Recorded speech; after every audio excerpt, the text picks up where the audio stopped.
আমি যে আয়াত তেলাওয়াত করেছি কিঞ্চিত পরিমাণ সেই দিকে যায় নাই।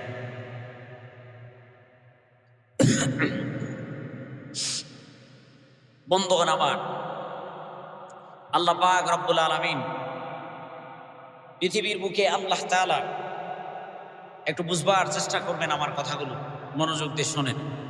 আল্লাহ পাক রব্বুল আলামিন যত বার্তাবাহক পাঠিয়েছেন, যত নবী পাঠিয়েছেন, যত রসুল পাঠিয়েছেন, সব নবী রসুলদের আসার সময় বাধা হয় নাই, কিন্তু পৃথিবীর বুকে দুইজন নবী আসার সময় বাধা সৃষ্টি হচ্ছে। কয়জন? দুইজন। এই পিছিগুলো আমার দিকে তাকাও। এই কয়জন? দুইজন আসার সময়, দুইজন নবী পৃথিবীর বুকে আসার সময় বাধা সৃষ্টি হয়েছে, মানে দুইজন নবীকে পৃথিবীর বুকে আসতে দিবে না। তার মধ্যে একজন নবীর নাম হলো ইব্রাহিম আলা নবীনা আলাইহিস সালাতু ওয়াস সালাম। ইব্রাহিম আলা নবীনা আলাইহিস সালাতু ওয়াস সালাম পৃথিবীর বুকে আসার পূর্বে নমরুদ নিজেকে খোদা বলে দাবি করলেন। কি বলে দাবি করলেন? খোদা বলে দাবি করলেন নিজেকে খোদা বলে। নমরুদ নিজেকে দাবি করবার পরে নমরুদ বললেন, তোমরা আমাকে সকলেই খোদা মানো। সকালবেলা কোনো কাজে বের হতে চাইলে নমরুদকে একটা সিজদা মেরে তারপরে কাজে যেতে হয়। নাউজুবিল্লাহ বলেন। বলে এই অবস্থা পরিস্থিতি পুরা রাজ্যের মধ্যে, পুরা দেশের মধ্যে যখন চলমান শুরু হয়ে গেল, চালু হয়ে গেল, বলে এই অবস্থা চালু হবার পরে তখন নমরুদ রাত্রেবেলা ঘুমাইতে যায় আর স্বপ্নে দেখে যে এমন এক ব্যক্তির আবির্ভাব হবে, যে ব্যক্তি পৃথিবীর বুকে আসবার পরে সেই পৃথিবীর বুকে আসবে আমার মসনদটাকে ভেঙে খান খান করে দেবে। এই পরিস্থিতি, এই স্বপ্ন দেখবার পরে নমরুদের মাথা হয়ে গেল খারাপ। নমরুদ চিন্তা করলেন কি করা যায়, যদি আমার মসনদ নষ্ট হয়ে যায়, খান খান হয়ে যায়, ভেঙে যায়, তাহলে তো আমার খোদাই শেষ হয়ে যাবে। আমি তো আর খোদা বলে নিজেকে দাবি করতে পারবো না। এই পরিস্থিতি অবস্থা যখন চালু হয়ে গেল, সব মন্ত্রীদেরকে এক জায়গার মধ্যে বসিয়ে ডাকে মন্ত্রিসভা বসালেন। মন্ত্রিসভা বসাবার পরে এবার নমরুদ পেশ করছেন, আমি স্বপ্নে দেখেছি আমার এই রাজ্যে এমন এক সন্তানের আবির্ভাব হবে, যেই সন্তান আমার এই রাজ্যটাকে খেয়ে ফেলবেন, ধ্বংস করে দিবেন। আমার এই রাজা বাদশাহ, আমার এই খোদাই পুরাটাই ধ্বংস করে দিবেন। বলে তাহলে রাজামশাই কি করব খোদা সাহেব? এই কথা বলবার পরে বলে তাহলে আজকে থেকে একটা আইন আমরা করতে চাই। বলে কি আইন করবেন? বলে আইনের নাম হলো বাদ ক্রন্টন, জন্ম নিয়ন্ত্রণ। বলে এই আইন করব। এই আইন করবার জন্য সবচেয়ে যোগ্য সমান এবং সবচেয়ে বুদ্ধিমান একজন মন্ত্রী, যার নাম হলো আজর। যার নাম কি? আজর। এই বুদ্ধিমান মন্ত্রীকে এই দায়িত্ব দেওয়া হলো এই মন্ত্রণালয়, যে জন্ম নিয়ন্ত্রণ করতে হবে। কোনো ক্রমে যেন কোনো বাচ্চা, শিশু ছেলে সন্তান পৃথিবীর বুকে জন্মগ্রহণ করতে না পারে। এইভাবে আইন করে দেওয়া হলো। আইন চালু হয়ে গেল। আইন চালু হয়ে যাবার পরে যেটা শিশু সন্তান হয় সেটাকে হত্যা করে ফেলা হয়, যদি মেয়ে বাচ্চা হয় সেটাকে ছেড়ে দেওয়া হয়, সেটাকে লালন পালন করবার দায়িত্ব দিয়ে দেওয়া হয়। এইভাবে করতে করতে করতে করতে করতে অমাকারু অমাকার আল্লাহু খায়রুল মাকিরিন। আল্লাহ পাক রব্বুল আলামিন বলে আমার কৌশল হলো সবচেয়ে উন্নত মানের কৌশল। তুমি যতই চেষ্টা করো, তোমার এই কৌশল দিয়ে তুমি এইভাবে কোনো রকমই আটকাইতে পারবা না। বন্ধুগণ আমার একটু মনোযোগ দেন, যতদূর পর্যন্ত আওয়াজ যাচ্ছে একটু মনোযোগ দিয়ে শুনবার চেষ্টা করেন। বলে আল্লাহ পাক রব্বুল আলামিন পর্যায়ক্রমে আজরের ঘরেই ইব্রাহিম আলা নবীনা আলাইহিস সালাতু ওয়াস সালামকে দিয়ে দিলেন। চিল্লায় বলি সুবহানাল্লাহ। বন্ধুগণ আমার মনোযোগ দিয়ে শুনবার চেষ্টা করেন। ইব্রাহিম আলা নবীনা আলাইহিস সালাতু ওয়াস সালামকে আল্লাহ পাক রব্বুল আলামিন আজরের ঘরে পাঠালেন। আমার আল্লাহ পাক রব্বুল আলামিন এই কথাটা কোরআনুল কারীমের মধ্যে রব্বুল আলামিন বলেন, ওয়াজকুরু ফিল কিতাবি ইব্রাহিম ইন্নাহু কানা সিদ্দীকান নাবিয়্যা। আল্লাহ পাক রব্বুল আলামিন বলেন, হে নবী, আপনি ইব্রাহিমের ঘটনা, ইব্রাহিম আলাইহিস সালাতু ওয়াস সালামের ঘটনা এই কুরআনুল কারীমের মধ্যে আপনি বর্ণনা করুন। ইব্রাহিম আলাইহিস সালাতু ওয়াস সালাম ইন্নাহু কানা সিদ্দীকান নাবিয়্যা, তিনি ছিলেন সত্যনিষ্ঠ একজন নবী, একনিষ্ঠ সত্যবাদী একজন নবী। আল্লাহ পাক রব্বুল আলামিন বললেন, বলে আপনি নবী, আপনি ইব্রাহিমের ঘটনা কোরআনুল কারীমের মধ্যে বর্ণনা করুন। আল্লাহ নবী সাল্লাল্লাহু আলাইহি ওয়াসাল্লাম, আল্লাহ পাক রব্বুল আলামিন নবী দ্বারা এর ঘটনা বর্ণনা করছেন। ইয ক্বালা লিআবিহি ইয়া আবাতি লিমা তা'বুদু মা লা ইয়াসমা'ু ওয়া লা ইউবসিরু ওয়া লা ইউগনি আনকা শাইআ। বন্ধুগণ, আমার মনোযোগ দিয়ে শুনবার চেষ্টা করেন। আল্লাহ পাক রব্বুল আলামিন ইব্রাহিম আলাইহিস সালাতু ওয়াস সালামকে আল্লাহ তাআলা আসরের ঘরে জন্ম দিয়ে দিলেন। যখন শিশু সন্তানটা জন্ম হয়ে গেল, বলে হয়ে যাওয়ার পরে বিপদ কিন্তু এটে গেল। আসর এবার দেখলেন সন্তান জন্ম হবার সঙ্গে সঙ্গে দেখে এত সুন্দর সন্তান, পুরা রাজ্য জুড়ে আর একটাও পাওয়া যাবে না। সুবহানাল্লাহ বলেন, জোরে চিৎকার মেলে সুবহানাল্লাহ বলি। বলে পুরা রাজ্য জুড়ে আর একটাও সন্তান পাওয়া যাবে না, এত সুন্দর সন্তান, ফুটফুটে চাঁদনি আকাশের মতো এত সুন্দর একজন সন্তান পুরা দেশের মধ্যে কোথাও আর খুঁজে পাওয়া যাবে না। বলে এই জন্য এই ফেরাউন সন্তানটাকে হাতে করে কোলে করে নিয়ে আসর চলে আসলেন মন্ত্রী সবার মধ্যে। এবার খোদাকে বলেন না উজুবিল্লাহ, নমরুদকে বলেন, বাদশাহ সাহেব খোদা নামদার শোনেন, আমি এই যে আমার সন্তান এটা, বলে এত সুন্দর সন্তান, এটা কি মেরে ফেলবো নাকি? এবার নমরুদ বলে, না না, এটাকে মেরে ফেলা যাবে না, এই সন্তান তো চক্ষু শীতল করে, এই সন্তান তো অনেক সুন্দর সন্তান, একে বেঁচিয়ে রাখো, বাসে রাখলে অনেক কাজে লাগবে, একে মেরে ফেলা যাবে না। ইব্রাহিম আলাইহিস সালাতু ওয়াস সালামকে বেঁচে দেওয়া হলো। এরপরে ইব্রাহিম আলাইহিস সালাতু ওয়াস সালাম ক্রমান্বয়ে অনেক লম্বা ইতিহাস, লম্বা করতে চাচ্ছি না, মনোযোগ দিয়ে শুনবার চেষ্টা করেন। ইব্রাহিম আলাইহিস সালাতু ওয়াস সালাম বেঁচে গেলেন, বড় হয়ে গেলেন। বলে বড় হয়ে যাবার পরে এবার ইব্রাহিম আলাইহিস সালাতু ওয়াস সালাম পিতাকে বলেন, পিতা আপনি এই যে যেগুলোর ইবাদত করছেন, এগুলো তো আপনার কোনো ক্ষতি করতে পারে না, এগুলো তো আপনার কোনো উপকার করতে পারে না, এগুলো তো শ্রবণ করতে পারে না, এগুলো তো আপনাদের কোনো উপকারে আসবে না। আল্লাহু আকবার বলেন। একত্ববাদের শিক্ষা দিচ্ছে ইব্রাহিম আলাইহিস সালাতু ওয়াস সালাম। যেই মৌসুম আমরা বর্তমানে আসি, যেই অবস্থায় বর্তমানে আমরা আসি, এই অবস্থা হলো কুরবানির একটা মৌসুম। এই কুরবানির মৌসুমে আমরা ইব্রাহিম আলাইহিস সালাতু ওয়াস সালামকে স্মরণ করে থাকি। বন্ধুগণ, আমার মনোযোগ দিয়ে শুনবার চেষ্টা করেন। আমি কিঞ্চিত পরিমাণ তার এই সামান্যতম ইতিহাসকে সামনে রেখেই আমি আমার আলোচনার ইতি টেনে দেবো ইনশাআল্লাহ। বন্ধুগণ, আমার মনোযোগ দেন। ইব্রাহিম আলাইহিস সালাতু ওয়াস সালাম পিতাকে বলছেন, পিতা আপনি যেগুলোর ইবাদত করছেন এগুলো তো শুনতেও পারে না, এগুলো তো খেতেও পারে না, কথা বলতেও পারে না, এগুলো তো আপনাদের কোনো উপকারে আসবে না। এই কথাগুলো শুনবার পরে আসর চিন্তা করলেন, এখন তো ইব্রাহিমের উল্টা মনে করছিলাম ভালো হবে, বুদ্ধিমান হবে, বিচক্ষণ হবে, এখন তো দেখি ইব্রাহিম আমার উল্টা চলছে, আমার বিপক্ষে চলে যাচ্ছে, আমার বিপক্ষে কথাবার্তা বলছে। এইভাবে তো চললে চলবে না, এইভাবে তো ইব্রাহিমকে চালাইলে চলা যাবে না। আসরের একটা বিশ্বস্ত মন্ত্রী ছিলেন আসর নমরুদের। বলে কেমন বিশ্বস্ত মন্ত্রী? সে নিজে মাটি দিয়ে খোদা বানাইতেন। কি বানাতেন? খোদা। মাটি দিয়ে খোদা বানাতেন। যারা যেখান থেকে শুনছেন, মাটি দিয়ে ছোট ছোট বাচ্চারা, আমাদের মেয়ে বাচ্চারা, ছেলে বাচ্চারাও ছোট ছোট পুতুল বানায় এই সমস্ত। এবং আমাদের দেশ গ্রামে আগে এই মূর্তিগুলো বিক্রি হতো সন্দেশ আকারে, মিষ্টি জাতীয় খাবার আকারে। এগুলো কেনাও হারাম, খাওয়াও হারাম। এই ছোট ছোট মূর্তি বানানো হারাম। আসর এবার চিন্তা করলেন, বিশ্বস্ত মন্ত্রী,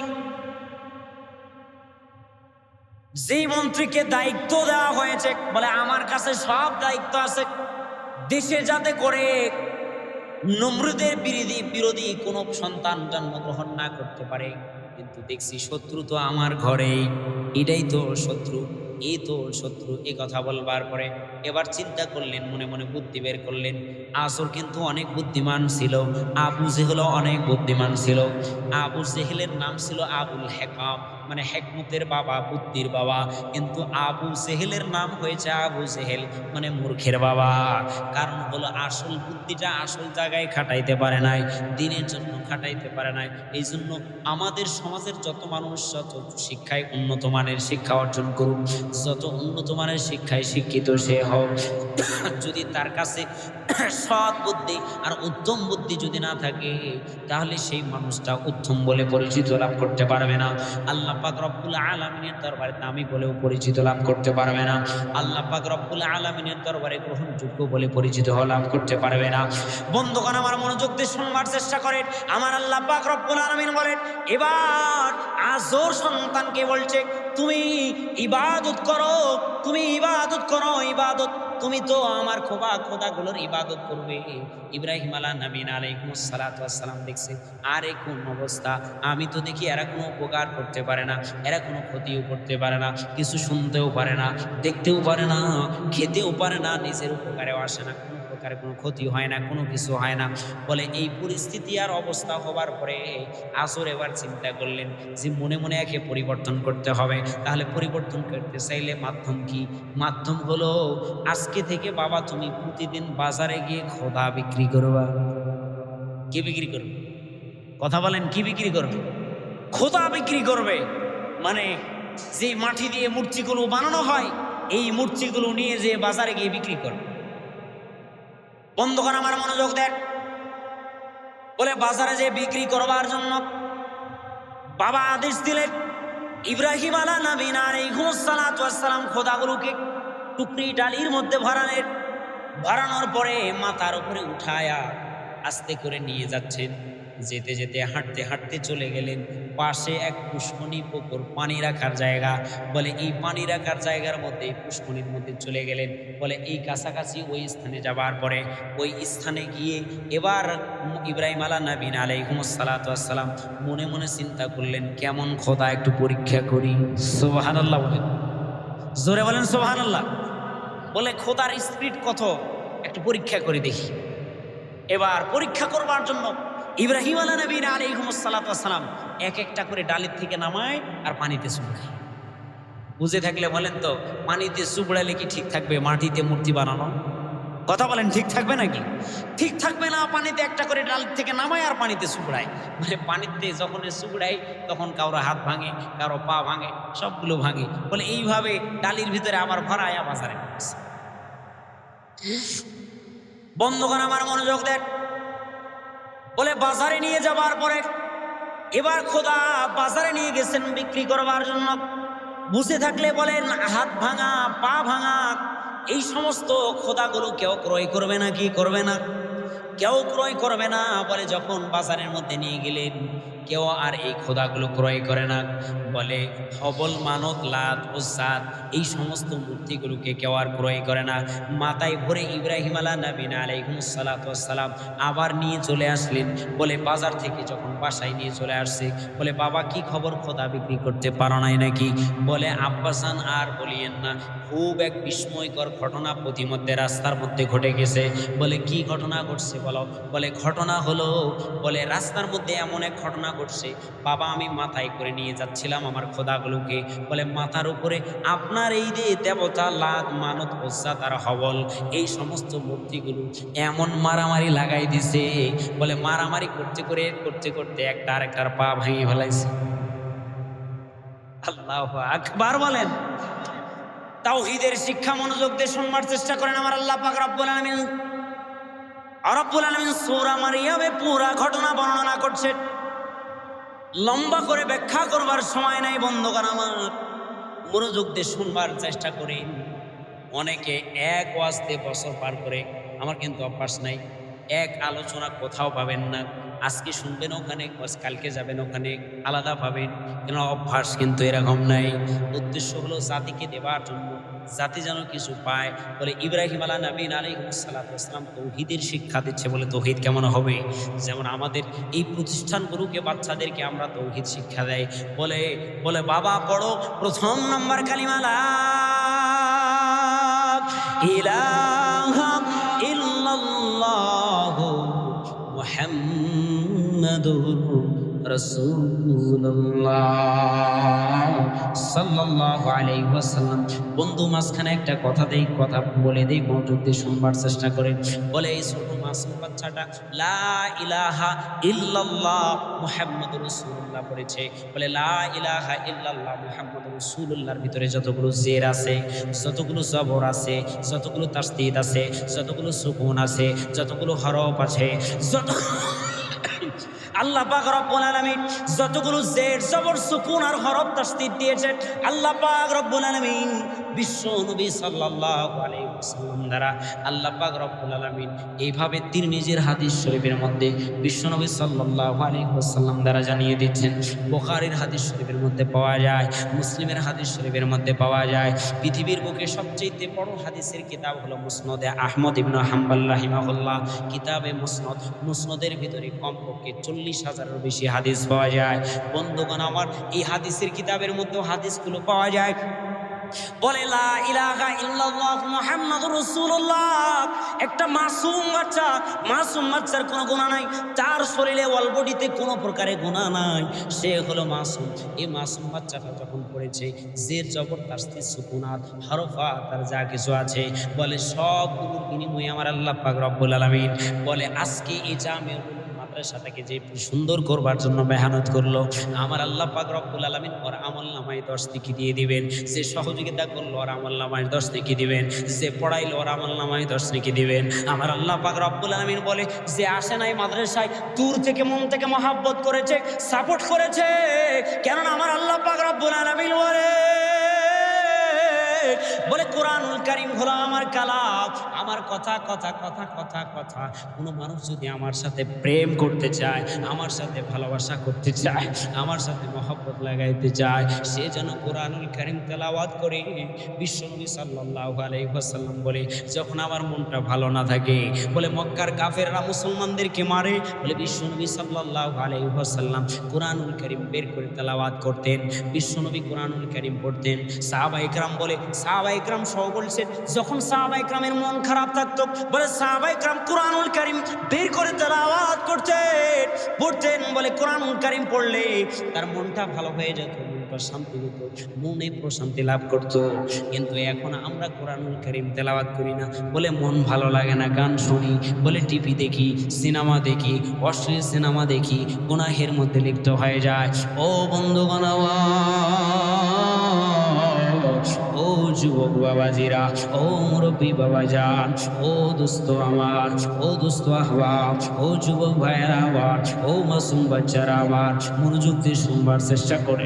আমার আল্লাহ রাব্বুল আলামিন বলে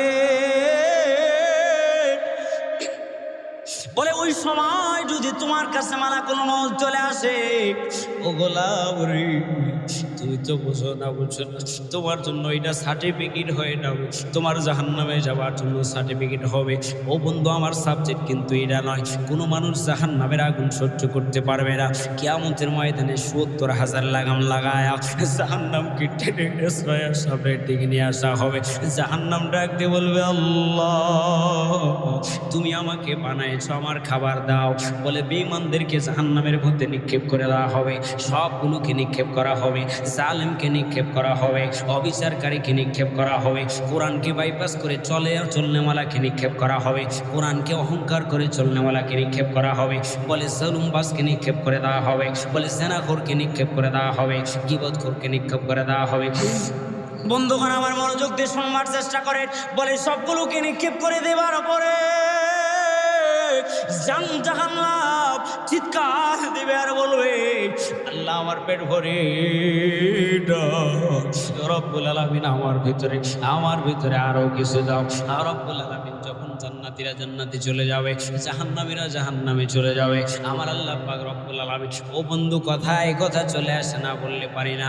সামনের আলোচনা পিছনের আলোচনা মনে রাখবেন, মনোযোগ দিয়ে শুনবার চেষ্টা করেন। বলে জাহান্নামীরা জাহান্নামে চলে যাবে, জান্নাতীরা জান্নাতে চলে যাবে। বলে জান্নাত আর জাহান্নামের মাঝখানের মধ্যে সবার মৃত্যু হয়ে যাবে, কেউ আর বেঁচে থাকবে না।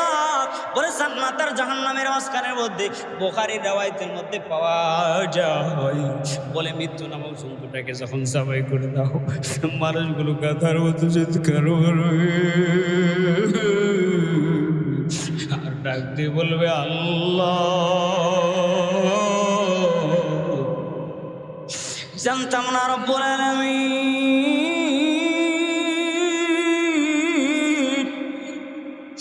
যদি জানতাম কোনোদিন আর গুনাহ করতাম না, কোনোদিন আর অবিচার করতাম না, কোনোদিন আর জুলুম করতাম না, কোনোদিন আর নাফরমানি করতাম না।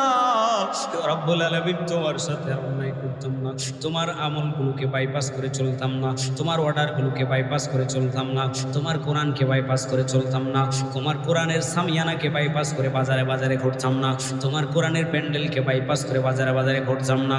আল্লাহ রব্বুল আলামিন, আল্লাহ তুমি কি কাজ করলা? কেউ তো আর জান্নাতে যাইতে পারবে না, কেউ তো আর জাহান্নামেও যাইতে পারবে না, সবার মৃত্যু হয়ে যাবে। আল্লাহ পাক রব্বুল আলামিন মৃত্যু নামক এই বস্তুটার সমাধি টেনে দিবেন। এই মৃত্যু নামক বস্তুটা আর কোনোদিন ফিরে আসবে না। আল্লাহ পাক রব্বুল আলামিন সেটাকে সমাধি টেনে দেবেন, সমাপ্ত টেনে দেবেন। একবারে আর কোনোদিন কারো মৃত্যু হবে না, কেউ আর মরবেও না। আমার আল্লাহ পাক রব্বুল আলামিনকে জাহান্নামীরা গাধার মতো চিৎকার মারবে আর ডাক দিয়ে বলবে আল্লাহ রব্বুল আলামিন, একটু ফুরসত দাও না। ও বন্ধু, তিরমিজির কিতাবের মধ্যে পাওয়া যায়, দোস্ত পড়লে চোখের পানি ধরে রাখা যায় না। কেন গুনাহ করেন, কেন জুলুম করেন, কেন অন্যায় করেন, কেন জুলুমের মধ্যে নিমজ্জিত হন, কেন নিজেকে আজকে বুঝাইতে পারলেন না? ও বন্ধু, আজকেও তো মনে হয় আপনি আরেকজনের জানাজা পড়ে আসছেন, আপনি বা আগের দিন কারো জানাজা পড়ে আসছেন, অথবা এক মাসের ভিতরে কারো জানাজা পড়ছেন। আপনার হাস্তা ভাজনের মাঝখান থেকে কেউ বিদায় নিয়ে চলে গিয়েছে। ও বন্ধু, না জানি আপনার কাছে কোন সময় মালাকুল মউত চলে আসে, না জানি আপনার কোন সময় মৃত্যু হয়ে যায়, আপনার কাছে মৃত্যু নামক জন্তু মৃত্যুর ফেরেশতা কোন সময় চলে আসে। আমার আল্লাহ পাক রব্বুল আলামিন ডাক দিয়ে বলে, পৃথিবীর বুকের গোলাম,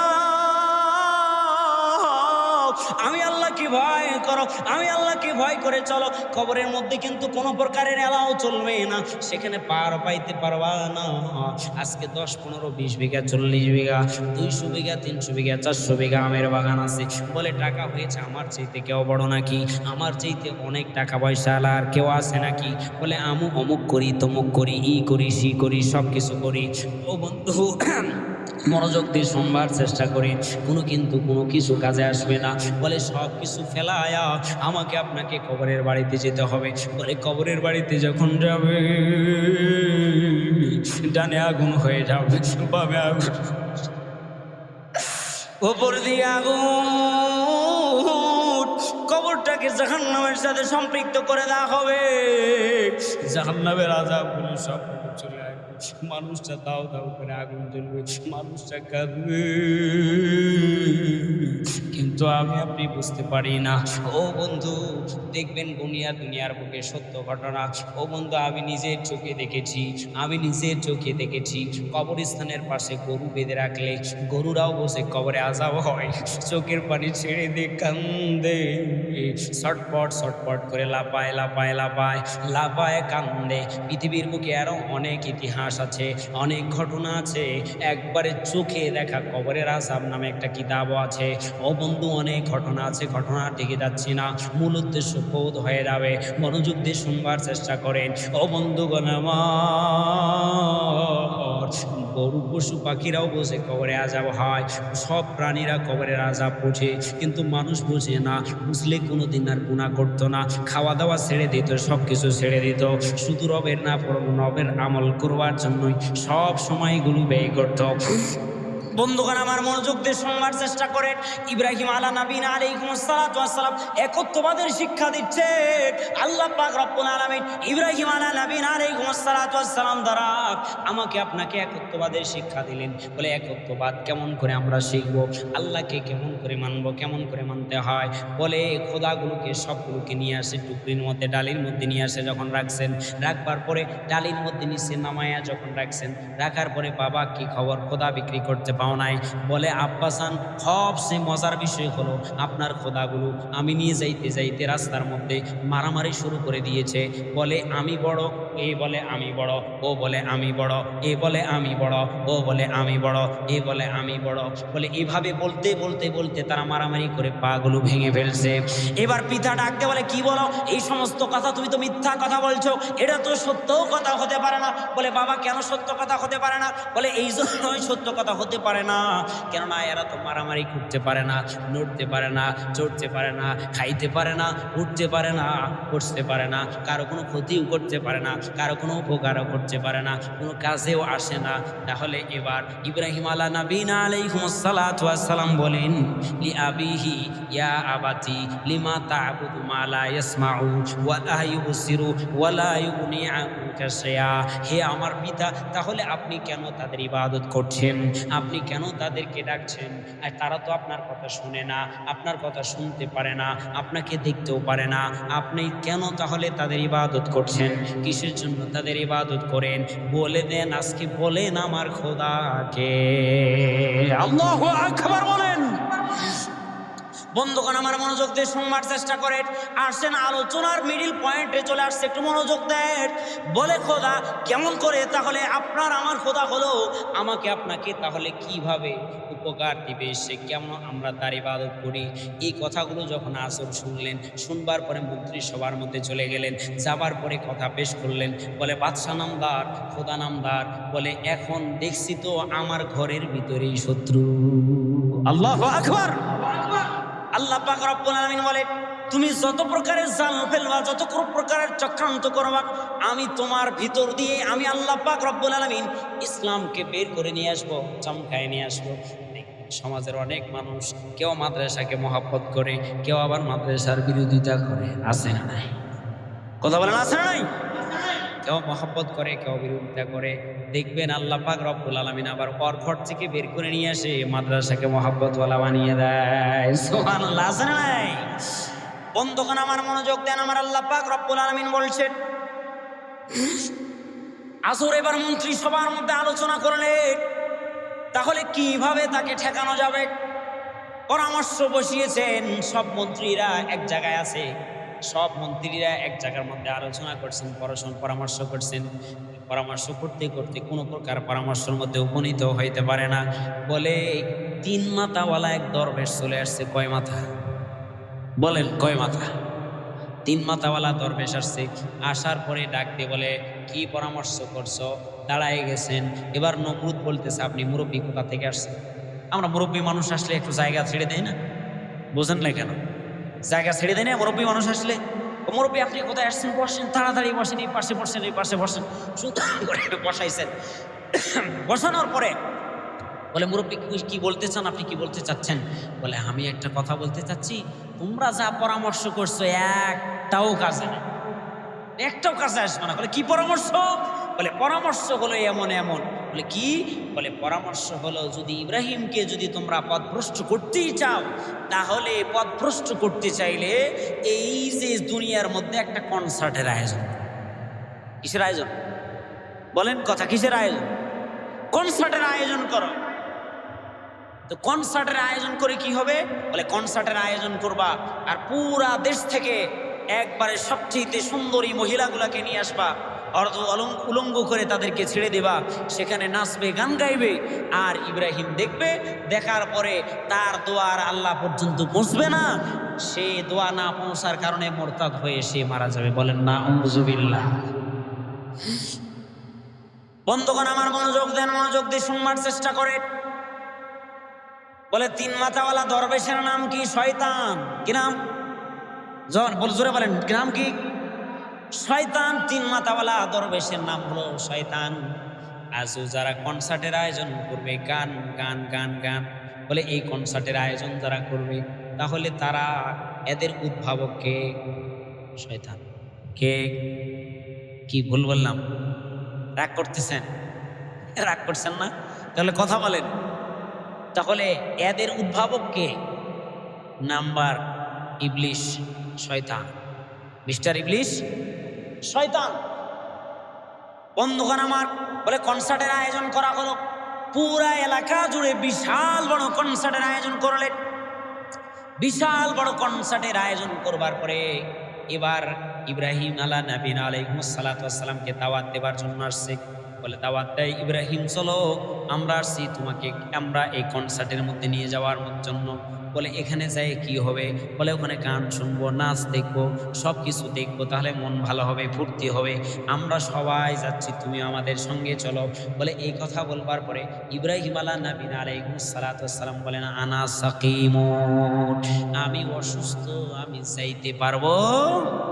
বলে আমি অসুস্থ, আমি যাইতে পারবো না। এবার ইব্রাহিম নবী আলাইহিস সালাতু ওয়াস সালাম মূলত কি অসুস্থ ছিলেন? না না, অসুস্থ ছিল না। বলে অসুস্থ হলো দুই প্রকার। বলে এক প্রকার অসুস্থ হলো শারীরিক অসুস্থতা, আর দ্বিতীয় নম্বর অসুস্থ হলো নফসের অসুস্থতা।